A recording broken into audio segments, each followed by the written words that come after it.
This truck already did the finals of Champions League, I think, 4 years ago. So it's a good truck. Have you ever wondered what's inside those huge OB trucks? We went to the set of MediaPro's live sports production to find out what equipment they use and what actually happens inside an OB truck. So we made it inside the truck. It's very impressive. Bruno, tell me, what's your role here today? Well, I'm the engineer in charge, so my goal is to fix all the equipment in order for the other people can do the production. It looks very cool. Can you show us around a bit? Yes, I can. I will show you. This is the engineering part of the car, let's say, where we have all the main equipment. These are the machines that they use to make the replay effects when they are on air. This is like a video matrix, so this is used to send a lot of video signals in the car that we need.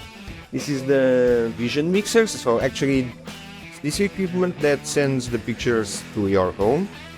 This side here, you have the shading area, so we have a position for 4 shaders. These are the people that control the light on the cameras, the colors on the cameras, and they control all the image that we are sending home. Then you have the more artistic part, let's say. This is the viewer. Well, the director usually is looking at the cameras and deciding which angles are better. This is the vision mixer panel, where he cuts the cameras and where he can decide which is the best angle to show you at home. All of these are intercom panels because everybody here needs to be speaking to one another, so it's very important communication on television.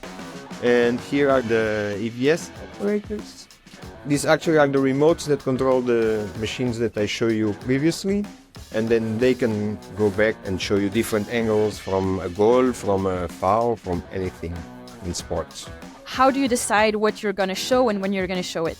It's mostly 3 positions. Each position has their 4 to 6 cameras. It's just the decision of which angle is the best.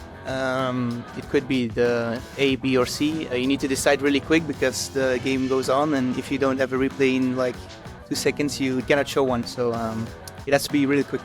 Okay, and do you communicate with each other? Absolutely, but the most important thing is to communicate with the director to tell him if you have the slow-mo ready or not. So communication is really key in this area. And here they control all the audio. It looks very cool. A lot of buttons. Yes. A lot of buttons, a lot of work to make it all, because we just don't need the equipment. Of course, you need to fix all the equipment, and then everybody works well as a team, because otherwise you cannot produce a good show or a good sport or whatever is your aim. And how do you make sure all the equipment is actually in the truck? Is it always the same equipment here? Usually, yes, it's always the same equipment. Of course, this is a big company, so when we need to do a bigger production, we can add more equipment. Or if, for example, and on this moment, the truck doesn't need all this normal equipment to do the Belgium Jupiler League, so there are some equipment that it's outside doing another production. But if we need it, we can always recoup it back and use it. And how many people actually work here in the truck? That depends a lot on the production, but minimum 8 people, maximum I would say 20 people. We also got a sneak peek behind the scenes of the full live sports production set and checked out how the whole crew gets ready for the big show. Check it out now.